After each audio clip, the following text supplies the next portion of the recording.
Siapa yang tidak kenal Eka Cipta Wijaya? Beliau adalah pengusaha dan konglomerat terkaya nomor 2 di Indonesia. Beliau adalah pendiri dan pemilik Sinarmas Group. Kalau Anda membaca-baca media, Anda bisa melihat bahwa Eka Cipta Wijaya membangun 6 pilar bisnis utama: pulp and paper, agribisnis dan makanan, properti, jasa keuangan, telekomunikasi, dan infrastruktur. Total harta kekayaan Eka Cipta adalah 205 triliun. Ini versi Forbes. Mungkin banyak orang yang tidak tahu bahwa Eka Cipta Wijaya memiliki nama asli Oi Ek Chong, lahir di Guangzhou, China, 3 Oktober 1923. Beliau bukan lahir dari keluarga kaya. Beliau lahir dari keluarga miskin. Ayahnya adalah pedagang di Makassar, Sulawesi.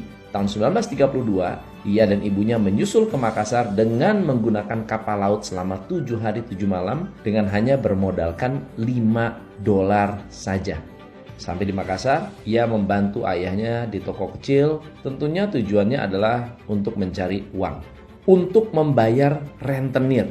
Di zaman itu tentunya sangat seru banget karena rentenir itu membantu para pedagang memberikan pinjaman dengan bunga yang tinggi.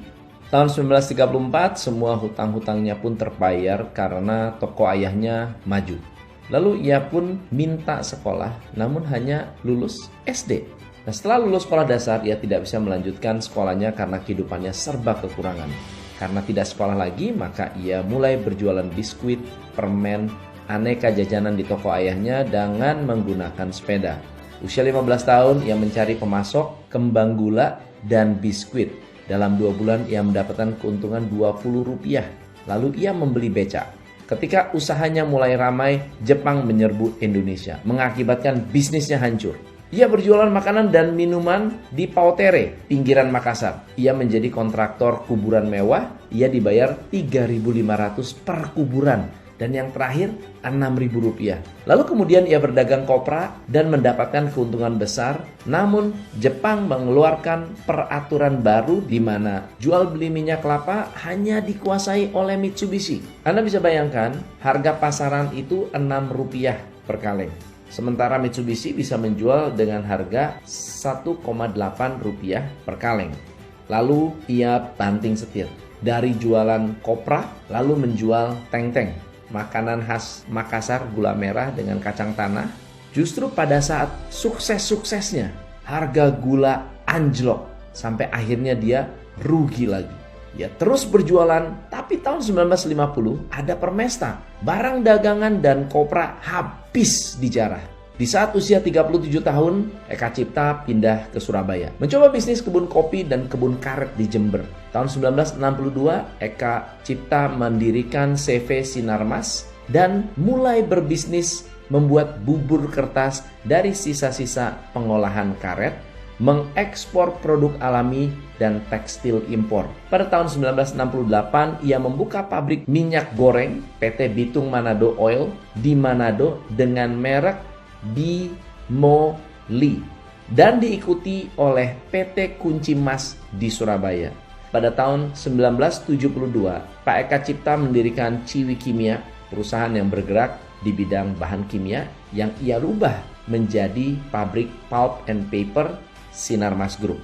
Lalu pada tahun 1980, beliau membeli perkebunan kelapa sawit dengan luas 10 hektar dan juga membeli pabrik dan mesin pengolahnya. Tahun 1981, ia membeli perkebunan pabrik teh seluas 1000 hektar.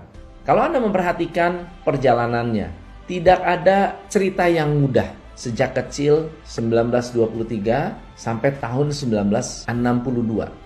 Sinarmas itu awalnya CV, jualan pun gonta-ganti, mencoba banyak hal dan banyak gagal di banyak hal. Tapi tahun 1982, beliau mengakuisisi BII, Bank Internasional Indonesia, dengan aset mencapai 13 miliar dan mendirikan Internas Arta Leasing Company. Dan saat ini ada 40 cabang, tentunya dengan cabang pembantu dengan total aset mencapai 9,2 triliun. BII merupakan bank swasta terbesar nomor 2 di Indonesia, namun karena krisis tahun 1997 dan terlilit hutang sehingga dinasionalisasi pada bulan April tahun 1999. Saya ingat tahun 2005, saya membaca satu berita tentang PT Bank Sinta. Mengapa saya tahu? Karena waktu itu seru banget. PT Bank Sinta adalah bank yang hari ini menjadi Bank Sinarmas. Pak Eka Cipta Wijaya memiliki beberapa istri dan memiliki anak. Yang Anda mungkin membaca kabar beritanya, di mana pada tanggal 16 Juni 2020 ramai dibicarakan karena adanya kasus tuntutan yang dilayangkan Freddy Wijaya kepada 5 kakak tirinya tentang harta warisan Eka Cipta Wijaya. Freddy Wijaya menuntut namanya masuk ke dalam daftar hak waris yang sah karena ia telah memiliki surat penetapan dari pengadilan bahwa ia adalah anak Eka Cipta Wijaya. Teman-teman, tidak ada kegagalan tanpa alasan. Tidak ada masalah yang tidak membuahkan hasil positif. Selama kita terus berjuang, selama kita terus berkembang, selama kita terus belajar, selama kita terus mencoba hal baru, kesempatan akan selalu ada. Richard Branson mengatakan kesempatan itu seperti bis malam. Kalau hari ini tidak ada, besok pasti akan ada lagi. Tugas kita adalah meraih kesempatan, belajar dari kesalahan,